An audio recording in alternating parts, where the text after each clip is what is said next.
오늘 하나님 말씀 마태복음 18장 21절에서 35절입니다. 마태복음 18장 21절에서 35절입니다. 신약 성경 31페이지쯤에 있습니다. 다 찾으셨어요? 마태복음 18장 나오죠? 죄송합니다. 제가 한 절 여러분 한 절 교독하도록 하겠습니다. 그때 베드로가 나와 이르되 주여 형제가 내게 죄를 범하면 몇 번이나 용서하여 주리이까? 7번까지 하오리이까?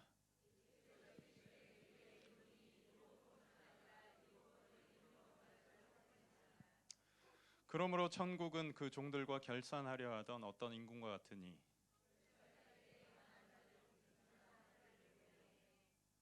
갚을 것이 없는지라 주인이 명하여 그 몸과 아내와 자식들과 모든 소유를 다 팔아 갚게 하라 하니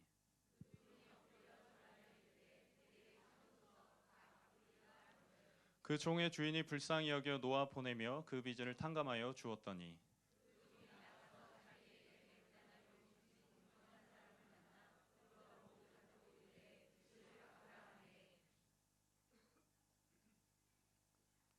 그 동료가 엎드려 간구하여 이르되 나에게 참아 주소서 갚으리이다 하되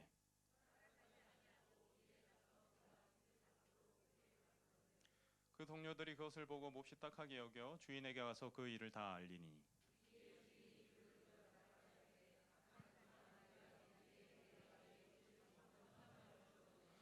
내가 너를 불쌍히 여긴 것 같이 너도 내 동료를 불쌍히 여김이 마땅하지 아니하냐 하고 다 같이 읽겠습니다. 너희가 각각 마음으로부터 형제를 용서하지 아니하면 나의 하늘 아버지께서도 너희에게 이와 같이 하시리라. 아멘. 네. 저도 한기채 목사님 좋아하거든요. 어제 저도 인사 한번 하겠습니다. 여러분 어떠십니까 하면 아시죠? 네. 어제 안 오신 분들은 모이실 거예요. 여러분 오늘 어떠십니까? 2020년 어떠십니까? 예. 저 어제 해보고 싶었어요. 예. 우리 자기 자신한테 옆 사람한테 고백하면 침튀니까 우리 자기 자신한테 고백하겠습니다. 내 안에 하나님의 용서가 있습니다. 예. 아멘. 2014년 11월 31일 미국 CNN 보도 사진인데요. 이 사진 본 적 있으시죠? 하트라는 12살 그 흑인 소년과 바넘이라는 백인 경관인데요. 2014년도에 퍼거슨이라는 흑인 청년이 백인 경찰에게 사살되면서 이제 그 재판이 있었는데 그 백인 경찰에 대한 사법 당국에서 불기소 결정을 내렸습니다. 이에 이제 흑인 사회에서 분노해서 미국 전역에서 시위가 이제 있었는데 이날도 이제 그 흑인들이 나와서 이제 시위를 하는 날이었는데 12살 이 흑인 소년이 프리허그라는 피켓과 함께 시위에 참가해서 눈물을 흘리면서 경찰들이 쳐놓은 바리게이트에 이제 걸어갔습니다. 바리게이트를 향해서. 그날 시위 현장을 통제하던 이 이제 사진 속의 경관이 울고 있는 이 흑인 소년을 발견하고 얘 너 왜 울고 있니? 물어봤더니 이 흑인 소년이 얘기하기를 최근에 경찰들이 젊은 흑인 청년들을 너무 가혹하게 해서 마음이 아프다. 그렇게 마음을 털어놓았습니다. 이때 이 소년의 말을 들은 이 경관이 무슨 말인지 잘 알겠다. 미안하다. 미안하다. 나도 너와 프리허그를 할 수 있을까? 물었다는 것입니다. 물론 이 경관은 이 일련의 사태에 1차적인 책임이 전혀 없습니다. 당사자도 아닙니다. 근데 이 소년에게 관심을 가졌고 이 소년에게 프리허그를 청했더니 이 소년이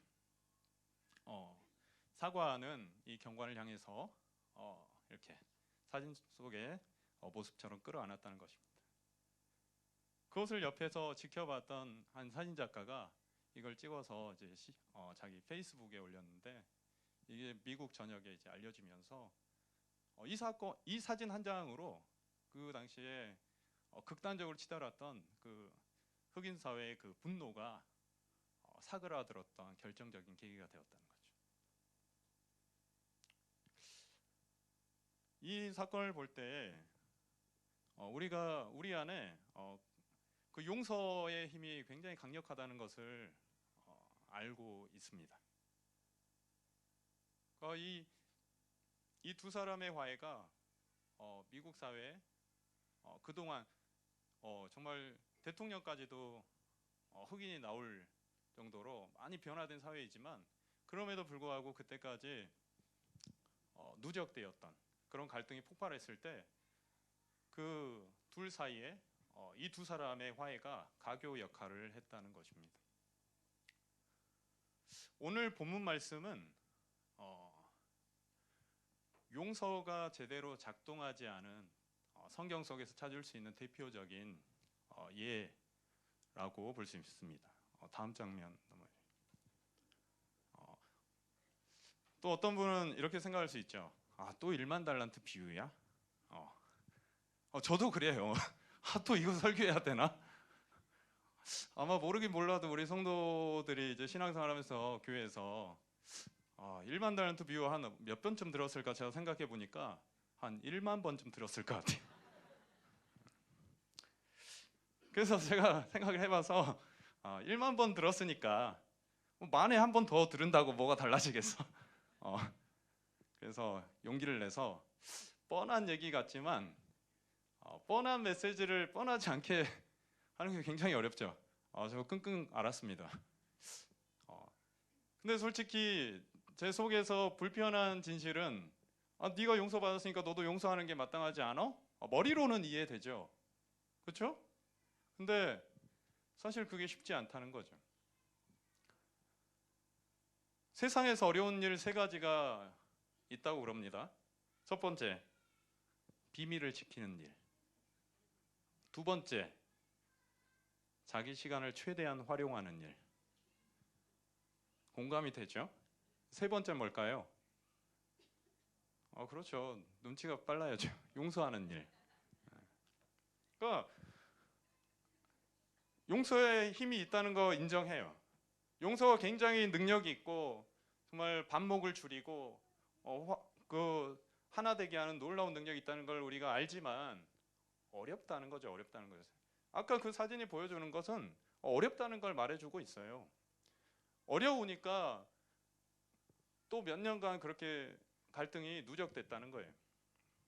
근데 오늘 이 말씀 우리가 같이 읽은 마태복음 18장 말씀을 읽으면 여러분 어떤 마음 드세요?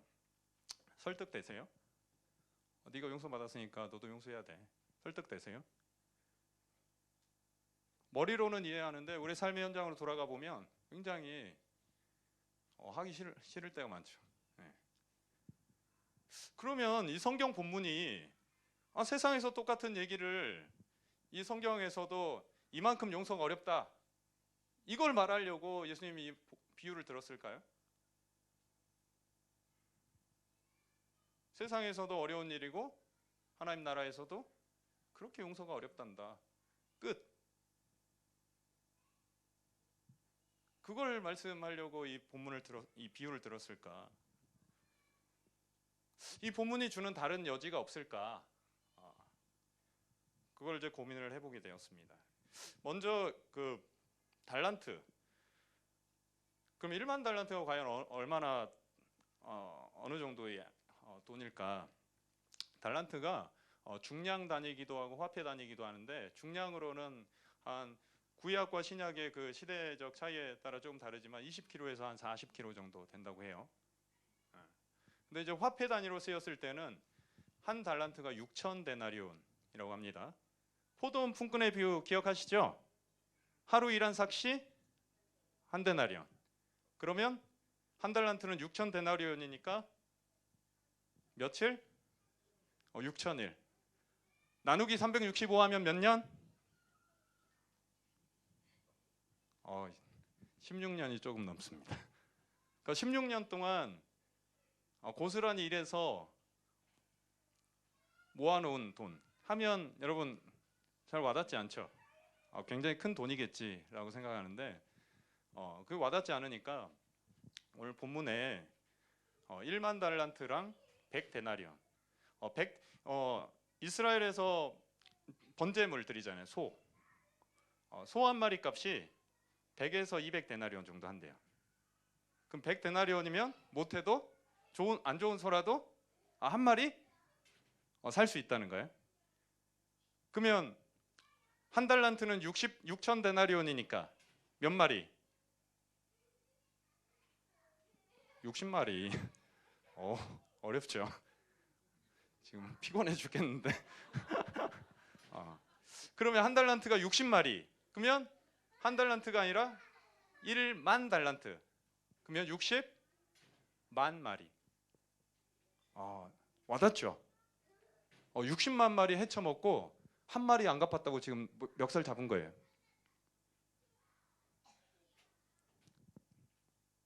어, 60만 마리를 안 갚아도 돼 했는데 한 마리 안 갚았다고? 근데 나 그것도 좀 이해될 것 같은 마음이 들더라고요. 남의 소 60만 마리보다 내 소 한 마리가 더 귀한. 이렇게 설계하면 안 되는데. 왜 용서하지 못했을까? 이게 왜 용서가 이 사람한테 어려웠을까? 분명히 이 임금은 이 사람이 나가서 뭘 기대했어요? 이렇게 은혜를 받고 나갔으니까 다른 사람한테 자비롭게 반응해 주길 원했겠죠. 용서해 주길 원했겠죠. 근데 임금이 기대했던 응답을 이 사람은 보여주지 못했다는 거죠. 종이 뭐라고 했을까 보니까 뭐라고 그랬어요? 내게 참으소서 다 갚으리이다. 내게 참으소서.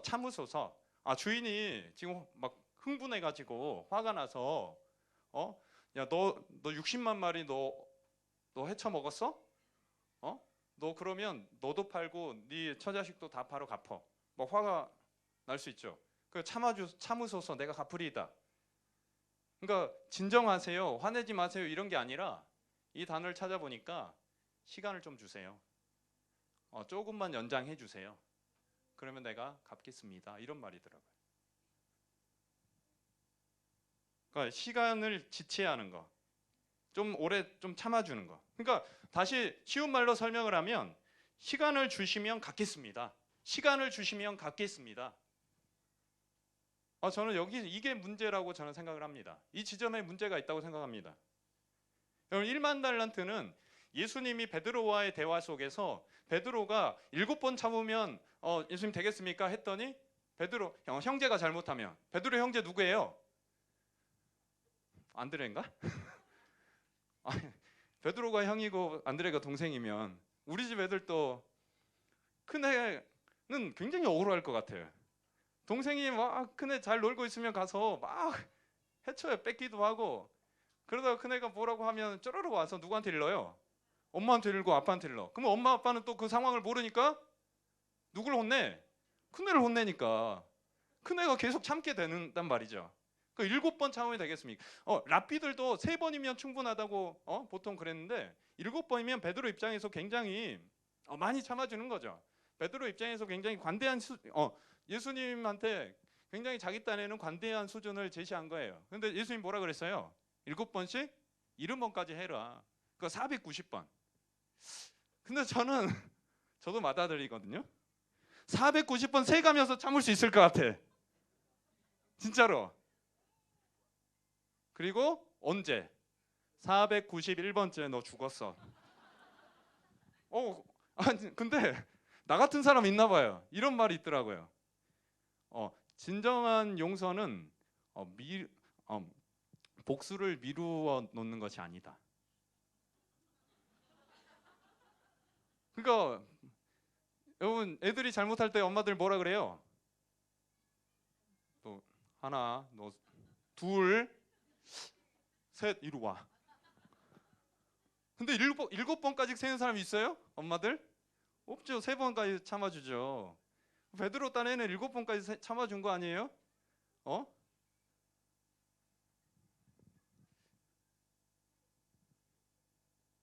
그 다음에 비유가 제가 생각할 때 예수님이 이 베드로가 490번 셀 것 같으니까 1만 달란트 도무지 셀 수 없는, 그러니까 1만 달란트가 비유하는 것은 뭐냐?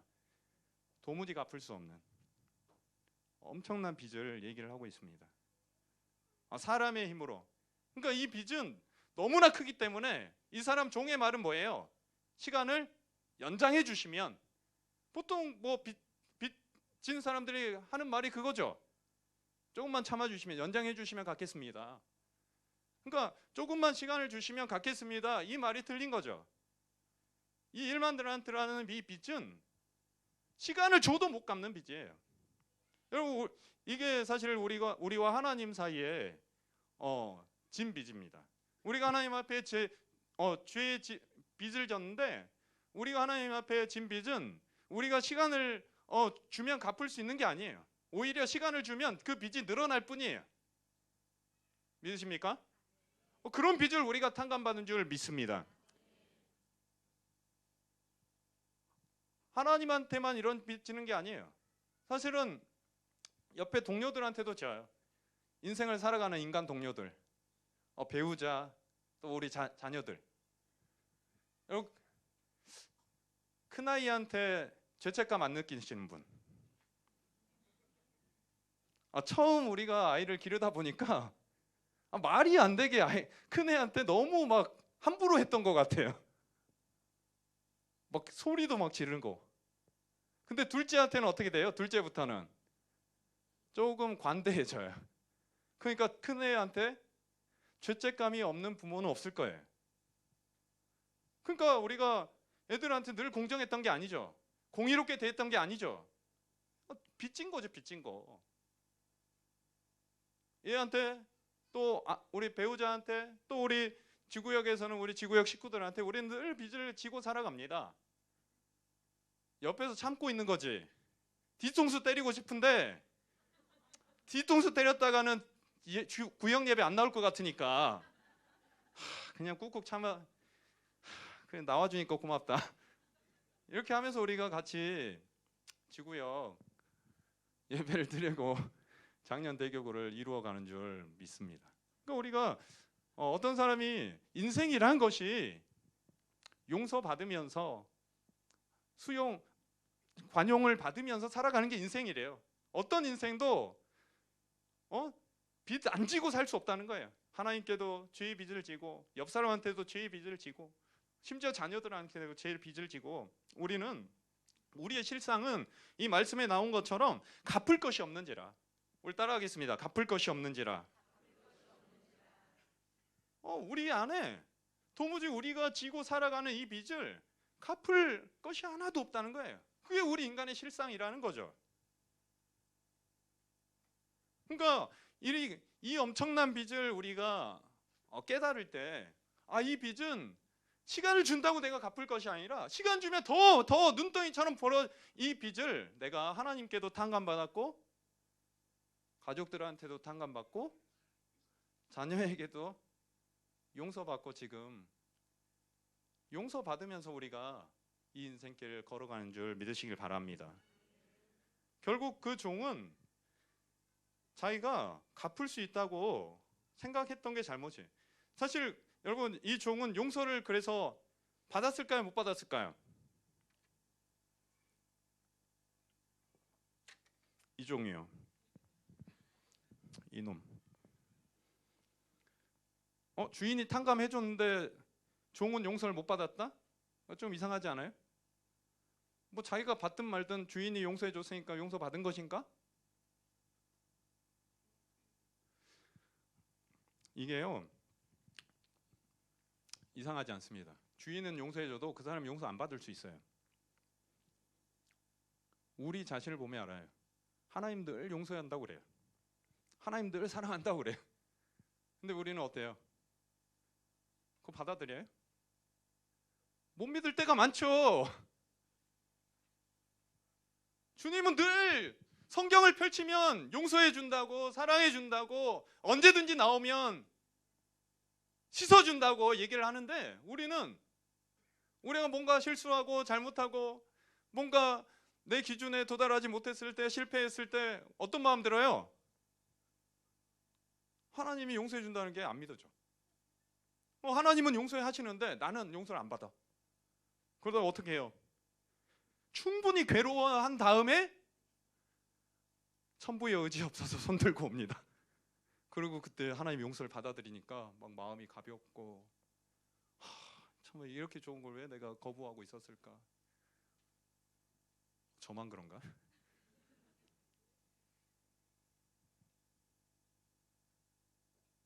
비슷해 보여요.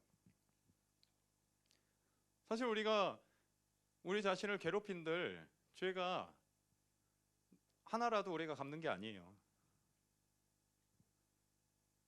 그러니까 이 사람은 아마도 분명히 임금이 탕감해 준다고 하는데 사실은 그 자리에서 이 주인이 안 믿어졌던 것 같아요. 언제라도 이 주인은 나를 잡아다가 족칠 수 있어. 지금 오늘 기분이 좋아서, 내가 불쌍해서, 내가 우니까 오늘은 넘어가 줄지 모르지만 언젠가는 나를 잡아들여서 또 빚을 갚으라고 나를 잡아다 올 수 있어. 그러니까 그 용서를, 참된 용서를 받아들이지 못하고 그 자리를 떠났을 수 있다는 거죠.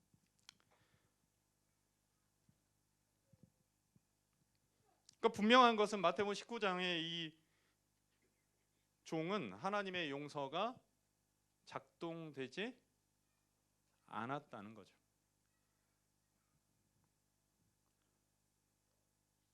내게 시간을 주시면 다 갚겠나이다. 이거는요, 그 바로 다음 장에 부자 청년의 질문과 거의 흡사해요. 그 다음 장에 부자 청년이 뭐라고 질문하게요? 선생님, 무슨 선한 일을 행하여야 영생을 얻으리이까? 이 질문에 오류를 찾으실 수 있는 분, 무슨 선한 일을 행하여야 영생을 얻으리이까?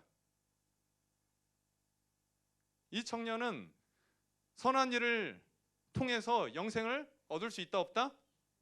있다라고 생각해요. 이 질문 자체가 오류인데 아까 그 종하고 같은 맥락에 있는 거예요. 시간을 주시면 갚겠나이다. 내가 하나님 앞에 갚을 수 있다고 말하는 것과 무슨 일을 행하여 영생을 얻으리이까? 그러니까 가르쳐만 주면 내가 그것을 통해서 영생을 얻겠습니다. 근데 여러분, 하나님께로부터 우리에게 다가오는 것은 우리가 어떤 행위를 통해서 얻을 수 있는 것이 아닙니다. 하나님의 용서도 얻을 수 없습니다. 하나님의 기준에도 도달할 수 없습니다. 하나님의 축복도 우리가 뭔가를 해서 얻을 수 있는 것이 아닙니다. 하나님의 용서, 하나님의 축복, 하나님의 은혜는 하나님이 우리에게 선물로 주시는 놀라운 은혜인 줄 믿습니다. 받을 자격이 돼서가 아니라, 그 기준에 도달해서 주시는 것이 아니라 용서해 주시고 자녀가 되었으니 우리에게 은혜를 주시는 하나님인 줄 믿습니다. 그러니까 주인의 용서를 받아들였다면 얼마나 홀가분하고 자유하고 기뻐서 나가서, 야, 너 소 한 마리가 문제냐? 갚지 말아라. 100마리도 문제 없다. 그러기를 기대했을 거 아니에요? 100마리인들 뭐가 문제가 되겠어요? 60만 마리를 탕감받았는데. 근데 하나님의 용서가 이 사람 안에는 작동하지 않았다는 것이죠. 그 성경에 용서가 작동된, 하나님의 용서가 잘 작동하는 대표적인 예가 누가복음 7장에 나와 있습니다. 그곳에 그림 바꿔주시고요. 그 똑같이 빚을 탕감해 준 이야기가 거기에 또 있어요. 하루는 예수님이 시몬이라는 그 바리새인 집에 들어가셨습니다. 아마 초대받았던 것 같습니다. 근데 예수님이 그 집에 들어가니까 한 여자가 울면서 들어옵니다. 그리고 그 여자가 눈물로 예수님 그 발을 적셔서 머리털을 풀어서 닦아드리고 거기에 뭘 붓냐? 미리 준비해 둔 것 같습니다. 향유 옥합을 열어서 예수님 발에 부었다는 것입니다. 그랬더니 그 시몬이 속으로 대답하기를 이 사람은 하나님의 사람 맞는가? 아니 저 여자가 이 동네에 죄 지은 여자인 걸 모르는 사람이 없는데 이 사람이 하나님의 사람이고 하나님의 아들이고 메시아면 왜 저 죄 지은 여자가 자기 몸 만지도록 자기 몸을 부정하도록 내버려 두는가? 예수님을 판단합니다. 그랬을 때 예수님 뭐라 그랬냐면 시몬아 그 생각을 하시고 시몬아 내가 너한테 할 말이 있다. 빚 주는 자가 두 사람한테 빚을 줬는데 한 사람은 500데나리온 한 사람은 50데나리온 빚을 줬는데 둘 다 갚을 것이 없어서 둘 다 탕감해 주었다. 그러면 누가 그 빚 준 자를 더 많이 사랑하겠냐? 그랬다는 거예요. 그 시몬이 뭐라 그러냐면 많이 탕감받은 자가 많이 사랑하겠습니다. 옳다. 그러면서 이 여자를 봐라. 너는 내게 발 씻을 물도 안 줬고 나를 환영한다고 입 맞춰 주지도 않았고 내 머리에 감람유도 붓지 않았는데 이 여자는 내가 들어오면서 내내 내 발에 입 맞추었고 그 눈물로 내 발을 적셨고 그 머리털 풀어서 내 발을 닦았고 향유로 내 발에 부었느니라. 그의 많은 죄가 사하여 줬도다. 그런 행위를 했기 때문에 그가 용서받은 게 아니라 그 안에 하나님의 용서가 있느니라. 그가 용서를 많이 누리고 있느니라. 그가 용서받은 일이 많으니라. 그 용서가 작동하는 아주 좋은 모습입니다. 주님의 시선에는 둘 다 빚진 자예요. 둘 다 갚을 것이 없는 인생이에요. 근데 한 인생은 나는 의롭고 너는 불의해. 아니 그래 하나님 앞에 죄 없는 인생 어디 있겠어. 나도 죄인이야. 근데 최소한 너보단 나아. 이렇게 생각했던 시몬은 그 안에 용서가 작동하지 않아요. 예수님을 판단해요. 근데 여러분 그 성전에 기도하러 온 세리와 바리새인 아시죠? 바리새인은 하나님 떳떳하게 예배 드리는데 세리는 저 멀리서 성전도 쳐다보지 못하고 하늘도 우러러보지 못하고 나는 죄인입니다. 나는 죄인입니다. 근데 바리새인 뭐라 그랬어요? 나는 저 사람 같은 죄인이 아니어서 감사하나이다. 근데 거기에 말미에 예수님은 세리가 의롭다 하심을 받고 돌아갔느니라. 의롭다 하심을 받았다. 그 여자는 동네에 죄를 지은 여자라고 기록합니다. 무슨 죄를 저질렀는지는 알 수 없지만 동네에 죄를 지었다. 그러니까 동네 사람들이 다 아는 뭔가를 저질렀던 것 같아요. 그러니까 사람들 생각에서뿐만 아니라 이 여자도 스스로도 떳떳지 못한 삶을 살았던가 봐요. 이 그림은 그리스도와 죄 많은 여인이라는 2012년도 한 작가의 그림인데요. 근데 이 그림에 비밀이 숨어 있습니다. 지금 설명한 장면을 그린 것이 아니라 저 발은 누굴까요? 예수님 발이겠죠. 저 여자는 죄 많은 여인이고, 근데 이 장면 누가복음 7장을 그린 장면이 아니라 현장에서 잡혀온 간음한 여인. 사람들이 돌을 치려고 하는데 죄 없는 자가 돌로 쳐라 했을 때 예수님이 했을 때 바리새인들 사람들이 다 돌을 버리고 떠나갔어요. 그래서 예수님이 비로소 이 여자에게 널 치려고 했던 사람들이 어디 있니? 했더니 이 여자가 엎드려 있다가 옆으로 돌리는 그 순간을 포착해서 그린 그림이라는 거예요. 근데 제목은 그리스도와 죄 많은 여인. 그러니까 이 누가복음 이 7장에 이 죄 많은 여인이 아마 저렇게 간음한 적이 있는 여인이거나 아니면 이 예수님 당시에 공식적인 죄인 세리와 창기, 그러니까 몸 팔아서 지금까지 살아온 여인일지 몰라요. 그 사람들이 판단하고 손가락질을 받고 그렇게 슬픔 가운데 인생을 다 보내버릴 수밖에 없는 여자예요. 아무도 관심 갖지 않아요. 저 여자 스스로도 천국은 나랑 멀리 있는 곳, 하나님의 은혜는 나랑 먼 것라고 생각했을지 몰라. 근데 예수님을 만나니까 이 여자가 천국이 나에게도 주신 선물이라는 걸 깨달은 거예요. 하나님의 용서가 나한테만은 안 올 줄 알았는데 나 같은 죄인도 하나님의 용서의 대상이라는 걸 깨달은 거예요. 예수님 만나니까 이 여자가 하나님 나라를 발견하고 하나님 나라의 그 놀라운 은혜를 마음에 받아들이기 시작한 겁니다. 예수님이 용서해 주시고 다시는 죄 지지 말고 너 새 인생 살아라. 누구도 이 여자한테 새 인생을 가져오지 않았는데 예수님이란 분이 오셔서 이 여자에게 판단하지 않으시고 있는 그대 모습 그대로 지금부터 너 새 인생 살아라 라고 해주신 줄 믿습니다. 이게 너무 감사한 거죠. 너무 고마운 거죠. 그러니까 이 여자가 바리새인 시몬의 집에 예수님 온다고 하니까 그때부터 너무 예수님한테 뭘 어떻게 예수님을 환영해 드릴까 해서 정말 나는 부정한 여자니까 나같이 죄 많은 여인이 예수님 어떻게 입 맞추겠냐. 그 발이라도 입 맞춰서 내가 환영해야지. 그리고 눈물로 정말 예수님 발이라도 내가 닦아드려야지. 그리고 머리털을 닦고 정말 그 향유 옥합, 죄 많은 여인이 가져온 이 향유 옥합, 이게 어떻게 만들어졌을까? 저는 상상이 돼요. 이 사람의 전부겠죠? 또 어떻게 보면 이 사람이 그렇게 손가락질 받아가면서 조금씩 모아놓은 이거 가지고 나중에 자기 모르는 동네 가서 뭐 할 수 있어요? 새 출발할 수 있잖아요. 그런 옥합일 수 있어요. 이 동네는 다 소문났으니까 지금처럼 뭐 인터넷으로 소식이 안 가니까.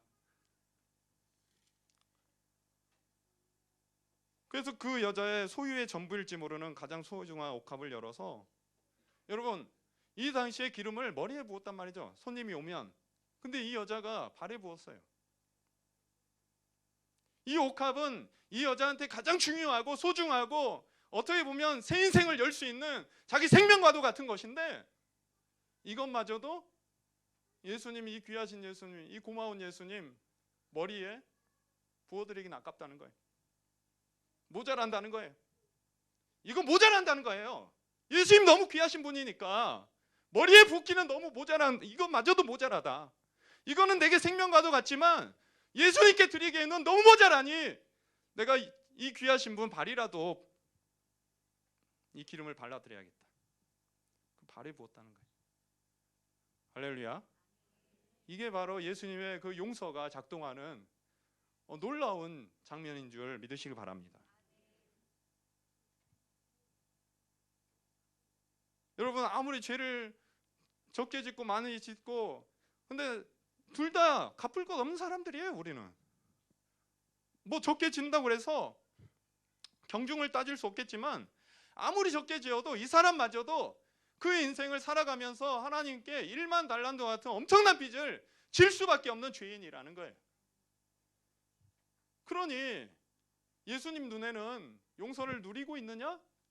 누리지 못하고 있느냐죠.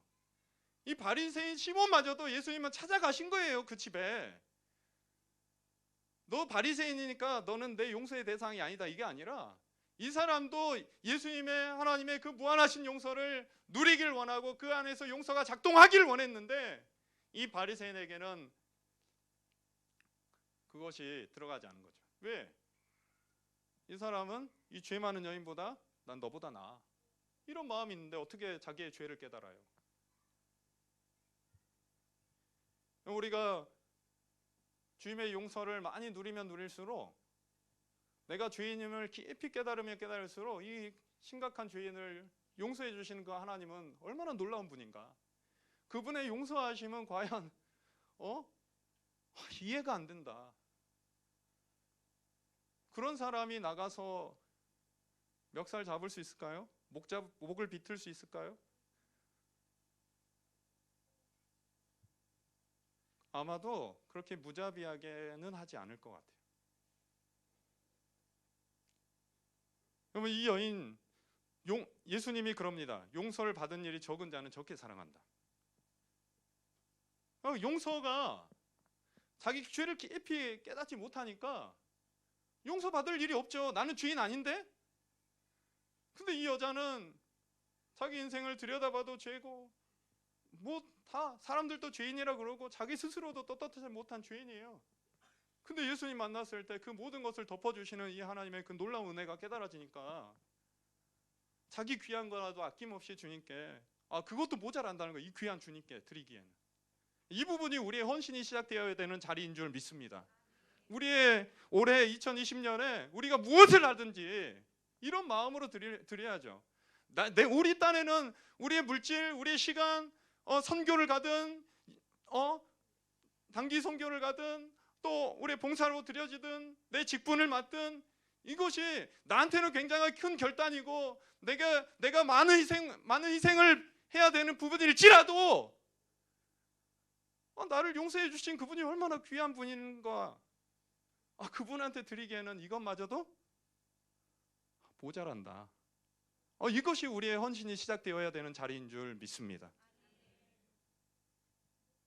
나를 용서해 주시고 나를 받아주시고 참아주시고 내가 평생 아무리 노력하고 하나님의 기준에 도달하려고 아무리 갚으려고 해도 도리어 빚이 많아질 수밖에 없는 이 놀라운 빚을 다 탕감해 주신 그분께, 이 귀한 주님께 내 생명도 드리기에 모자라는 이 주님께 그 지점에서 봉사가 시작돼야 되고요. 그 지점에서 선교가 시작돼야 되고 그 지점이 우리의 용서가 작동하기 시작하는 자리인 줄 믿습니다. 용서는 어렵다고 세상은 말합니다. 근데 성경은 다르게 말합니다. 우리가 갚을 수 없는 죄를 탕감받고 하나님의 용서하신 가운데 날마다 서 있음을 안다면 무자비하게 행하기보다는 다른 응답을 보여줄 수 있습니다. 여러분, 이 성경 이 비유는 1만 달란트로 다시 돌아가면 이 비유는 저는 오픈 메시지라고 생각합니다. 하나님이 기대하는 응답이 있는데 누가 바르게 반응할 거냐? 사람들이 다 옳게 반응할 거라고. 누가복음 7장의 그 바리새인과 죄 많은 여인 두 중에 여러분 옳게 반응한 사람은 이 죄 많은 여자일 것입니다. 제가 교구에서 한 집사님 간증을 듣고 제가 굉장히 은혜 받은 일이 있습니다. 이 집사님이 제가 이제 교구에 갔을 때 눈에 띄더라고요. 예뻐. 죄송합니다. 죄송해요. 다 똑같아. 근데 좋은 학교 나왔어. 그리고 남편도 돈 잘 벌어. 그러면 그런데 굉장히 헌신해요. 권사님들 잘 섬기고 지역장인데 아주 지역을 부흥시켜요. 근데 이제 그 같은 그 나이 때 다른 집사님들이 가만 안 놔두는 거예요. 왜요? 가까운 얘기 같아요? 너무 이해돼요?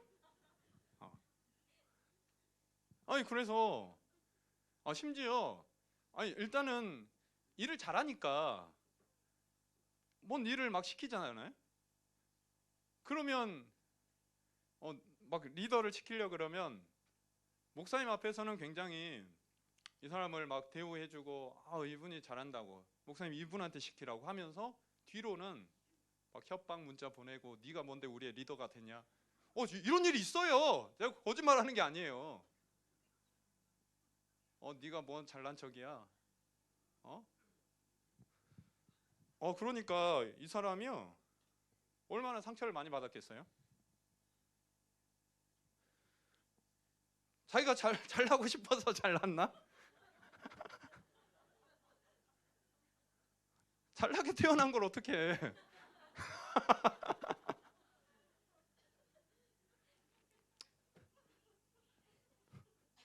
그래 지금 마무리해야 되는데 큰일 났네. 얘기 꺼냈으니까 마무리하겠습니다. 그래가지고 근데 이분도 깡이 있어요. 내가 떠나버리면 시원하겠는데 나 이것들 그냥 떠나면 내가 지는 거야. 버티는 게 살아남는 게 이기는 거죠.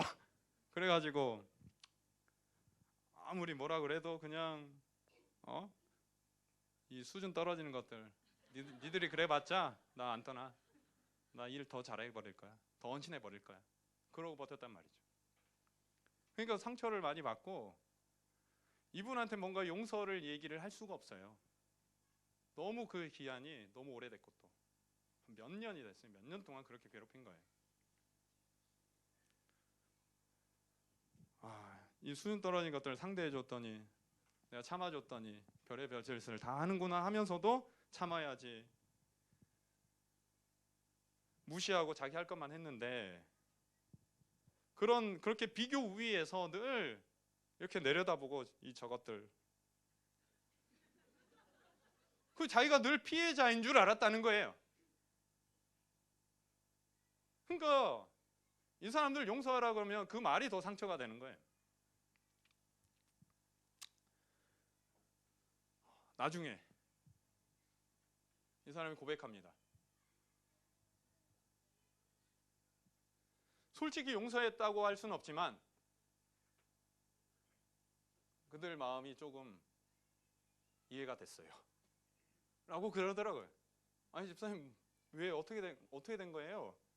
그랬더니 자기가 하나님 앞에 서 보니까 자기 죄인이라는 거예요. 이 사람들도 죄인인데 나도 별 차이 없다는 거예요. 그냥 깻잎 한 장 정도? 이건 내 표현입니다.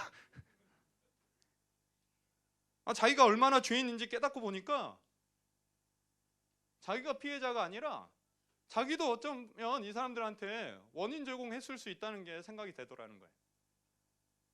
자기가 내려다볼 사람들이 아니라 이 사람들도 죄인이지만 나도 심각한 죄인이라는 것이 하나님의 은혜로 깨달아졌다는 거예요.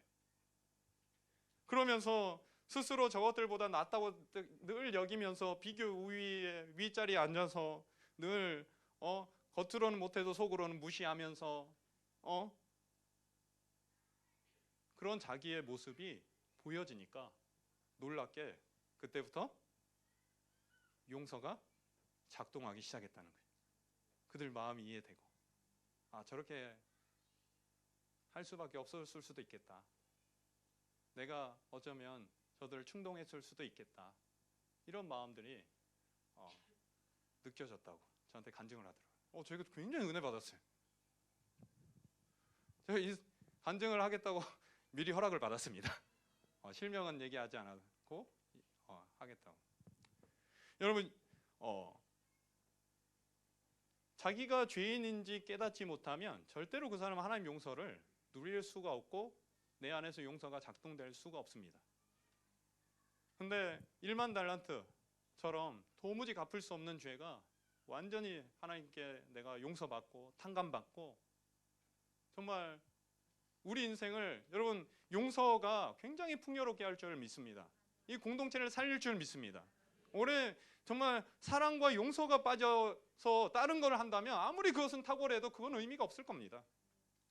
그리스도의 사랑이 그 용서가 우리 안에서 작동하기 시작하고 이 공동체가 용서가 흐르는 공동체가 되면 이 공동체에 그 누가 올지라도 이 죄 많은 여인도 다시 살아나는 새 인생 찾는 그 향유옥합이 새 인생 찾아주는 것이 아니라 예수님의 그 놀라운 용서하심이 그 누구나 올지라도 그에게 새 인생을 선물해 줄 수 있는 작년 대교가 될 줄 믿습니다.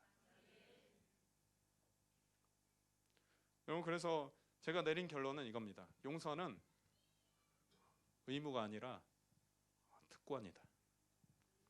다른 말로 말하면 하나님 나라의 백성이 하나님의 자녀가 용서할 수 없다면 이 세상에 누가 용서하겠는가?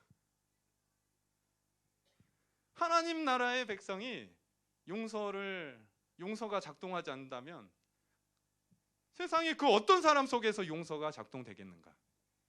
할렐루야.